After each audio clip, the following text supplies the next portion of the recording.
Hello दोस्तों, कैसे हो। मेरा नाम है विनोद और आप देख रहे हो अपना यूट्यूब चैनल एजू फ्री। यहाँ पर हमने एनसीईआरटी गणित कक्षा 10वीं की प्रश्नावली 1.1 कंप्लीट कर ली है। ठीक है ना। आज पढ़ेंगे हम एनसीईआरटी गणित कक्षा 10वीं की प्रश्नावली 1.2। उसका पहला ही प्रश्न क्या लिखा है, निम्नलिखित संख्याओं को अभाज्य गुणनखंडों के रूप में व्यक्त कीजिए। ठीक है ना। यहाँ पर सीधा से बताया गया है क्या करना है हमको कि ये जो संख्याएं दी है इनको अभाज्य गुणनखंडों के रूप में तोड़ना है। ठीक है ना। तो इससे पहले हम ये प्रश्न करने से पहले एक जो अंकगणित की जो आधारभूत प्रमेय होती है उसके बारे में हम बात कर लेते हैं, क्योंकि वह बहुत ही इंपॉर्टेंट है। एग्जाम में भी आती है, ऑब्जेक्टिव में आती है या फिर 2 नंबर में पूछ लिया जाता है। ठीक है ना। तो अंकगणित की आधारभूत प्रमेय बहुत सिंपल है। अंकगणित की आधारभूत प्रमेय क्या होती है। यह प्रमेय के अनुसार प्रमेय कहता है कि किसी भी भाज्य संख्याओं को उसके अभाज्य संख्याओं के गुणनखंडों के गुणनफल के रूप में लिख सकते हैं। ठीक है ना। हमें यदि कोई सी भी भाज्य संख्या दी हो, जैसे कि हम लिखे कोई सी भाज्य संख्या हमारे पास 12 दी हो, तो इसको हम अभाज्य गुणनखंडों के गुणनफल के रूप में लिख सकते हैं। देखो 12 को हम क्या लिख सकते हैं, 12 को हम इसके अभाज्य गुणनखंडों के गुणनफल के रूप में कैसा लिख सकते हैं, तो 2 गुणित 2 गुणित 3। देखो जहां पर 2 और 3 कैसी है, अभाज्य संख्याएं हैं, है ना। तो यही अंकगणित के आधारभूत प्रमेय है। क्या है कि किन्हीं भी भाज्य संख्या, किसी भी भाज्य संख्या को उसके अभाज्य संख्याओं के गुणनखंडों के गुणनफल के रूप में हम लिख सकते हैं। ठीक है ना। तो यही क्या होती है, हमारी अंकगणित की आधारभूत प्रमेय होती है। ठीक है। तो उसी से संबंधित हमको यहाँ पर प्रश्न दिए हैं। क्या दिए हैं कि 140, 156, 3825, 5005 और 7429 को अभाज्य गुणनखंडों के रूप में व्यक्त करना है। ठीक है ना। तो पहला ही प्रश्न अपन देख लेते हैं कैसा होता है। यहाँ पर हम अभाज्य गुणनखंड करने के लिए अभाज्य गुणनखंड विधि भी लगा सकते हैं। तो यहाँ पर हम पहला ही क्वेश्चन करते हैं। क्या है हमारा पहला क्वेश्चन, 140 को अभाज्य गुणनखंडों के रूप में व्यक्त करना है। ठीक है। यहाँ पर हम हल में लिखेंगे। सबसे पहले लिख लेंगे हम हल में 140। फिर क्या करेंगे, हम अभाज्य गुणनखंड विधि का प्रयोग करेंगे। तो लिखेंगे हम अभाज्य गुणनखंड विधि से, अभाज्य गुणनखंड विधि से लगभग सबको आती होगी, है ना। तो 140 का हमें करना है अभाज्य गुणनखंड। अभाज्य गुणनखंड करने के लिए क्या करेंगे, सबसे पहले छोटी संख्या का भाग देंगे, उसके बाद बड़ी का, उसके बाद उससे बड़ी का, मतलब छोटे से बड़ी की ओर चलना है। ठीक है ना। और भाग ऐसी संख्या का ही देना है कि भाग पूरा जाना चाहिए। जैसे ये 140 में यदि हम भाग दे रहे हैं किसी संख्या का, तो उसका भाग 140 में कैसा जाना चाहिए, पूरा जाना चाहिए, तभी देंगे। जैसे कि हम यहाँ पर 2 की बात करते हैं, 2 का भाग देखते हैं। यदि 2 का भाग देंगे तो 2 साथी 14 गया ना, पूरा दोनों में गया, पहले में नहीं गया, दूसरे में दोनों एक साथ लिया तो दोनों में चले गया। ठीक है। फिर 0 वैसा की वैसा, और 2 का चले जाएगा। देखो 2 3 6। अब यहाँ पर क्या बचा, 1, 6 आया ना, 1 बचा तो 1 ठीक 0 के सामने लिखेंगे तो कितना हो जाएगा, ये 10 हो जाएगा, है ना। कितना हो जाएगा, 10 हो जाएगा। तो 2 का पहाड़ा लेंगे अब 10 बार, 2 पंजे 10, 5 बार लिया तो कितना आ गया, 10। ठीक है।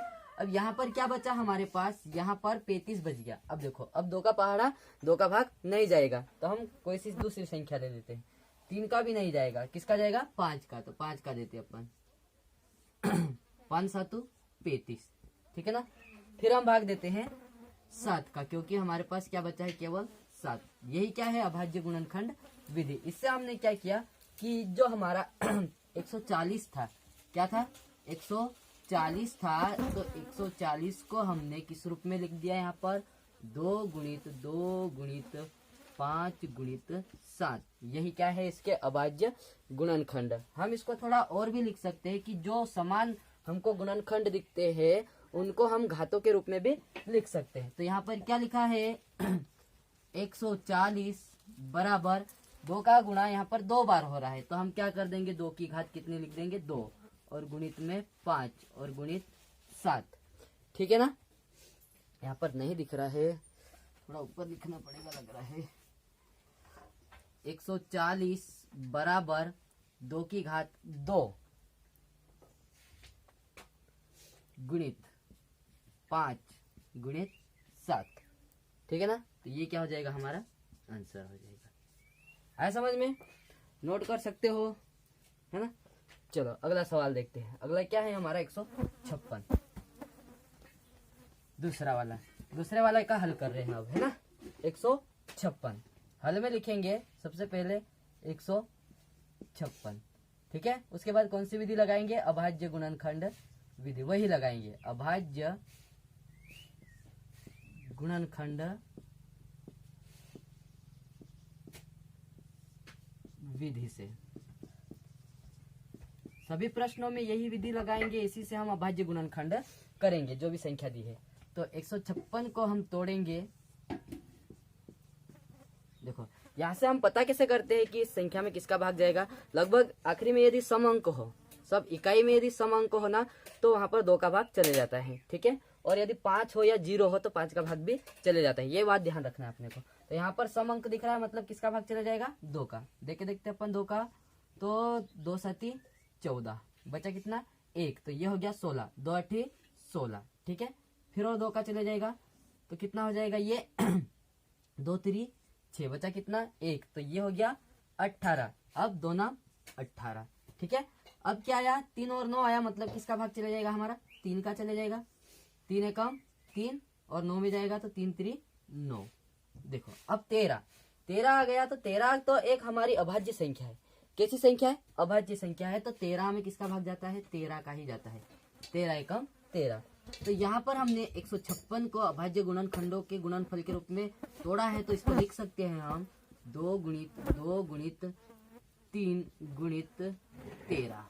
ठीक है ना, या फिर जो समान गुणनखंड आ रहे हैं उनको हम उनकी घातों के रूप में भी लिख सकते हैं। तो 156 बराबर 2 की घात 2 गुणित 3 गुणित 13।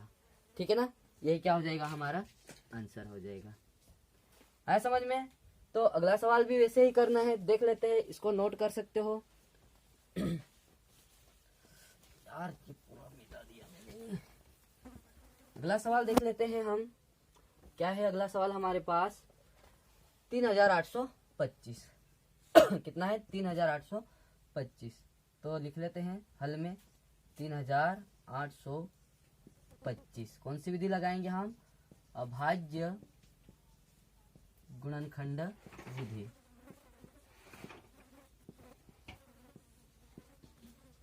विधि से। देखो 3825 का गुणनखंड करेंगे। ठीक है, तो यहाँ पर लास्ट में 5 आ रहा है। देखो तो यहाँ पर 2 का भाग तो जाएगा ही नहीं, इसलिए हम 3 का देके देखते हैं 3 का जा रहा है कि नहीं। 3 का जब देंगे तो 3 एकम 3। ठीक है ना, कितनी बार में गया, 1 बार में। यहाँ 8 में देके देखेंगे तो 3 दूनी 6। कितना बच गया, 2 बच गया। अब 2 बच गया तो ठीक इसके सामने लिखेंगे, ये वाले 2 के सामने, तो कितना हो जाएगा 22। तो 3 का पहाड़ा कितनी बार लेंगे 7 बार। 3 7 तो 21, और यहाँ पर क्या बच गया 1 बच गया, तो ये हो जाएगा 15। तो 3 पंजे 15 हो जाएगा।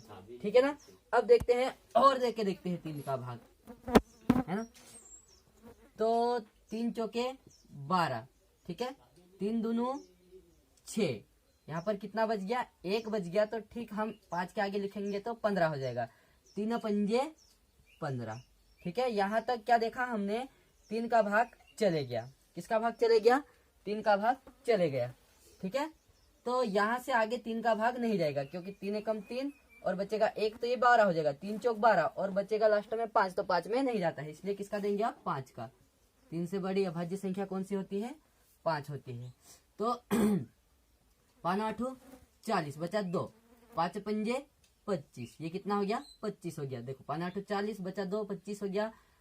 ठीक है ना, चलो अब और 5 का चले जाएगा। 5 का देखते हैं, देखे तो 5 एकम 5, है ना, बचा कितना 3।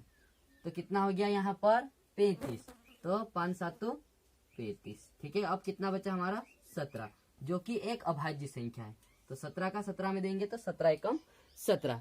ठीक है, तो यहाँ पर हमने किसको तोड़ा, 3825 को किस रूप में तोड़ा देख लेते हैं। 3 गुणित 3 गुणित 5 गुणित 5, ये क्या है, इसके अभाज्य गुणनखंड। जहां पर डबल डबल आ रहे, देखो गुणित 17, जहां पर डबल डबल आ रहे हैं हम उनकी घातों के रूप में भी व्यक्त कर सकते हैं। तो इसको हम लिख सकते हैं 3 की घात 2 गुणित 5 की घात 2 गुणित 17। ठीक है ना, तो आया होगा समझ में। चलो हम अगला प्रश्न देख लेते हैं। अगला प्रश्न हमारे पास क्या है देख लेते हैं। कौन सा है, 5005 है। कितना है हमारे पास, 5005। ये चौथा प्रश्न, इसका हल कर रहे हैं अपन। 5005। ठीक है, चलो 5005, इसके हम क्या करेंगे, अभाज्य गुणनखंड। देखो यहाँ पर कभी भी हल करते हैं ना, तो यही बात ध्यान रखना है, हम यही सोचते हैं, देखते हैं कि किसका भाग पूरा पूरा जाएगा। ठीक है ना, तो यहाँ 5 दिख रहा है तो 5 का तो कंफर्म है, जाना है। पर उसके पहले भी देख लेते हैं, 3 का भाग भी चले जाता है। जब 5 लास्ट में आता है तो कभी कभी 3 का भाग भी पूरा चले जाता है, तो वह भी देख सकते हैं अपन। जैसे 3 का भाग देंगे हम, तो यहाँ क्या हो जाएगा 3 एकम 3, बचेगा 2, तो कितना हो जाएगा ये 20, है ना। 3 6 18, बचेगा 2।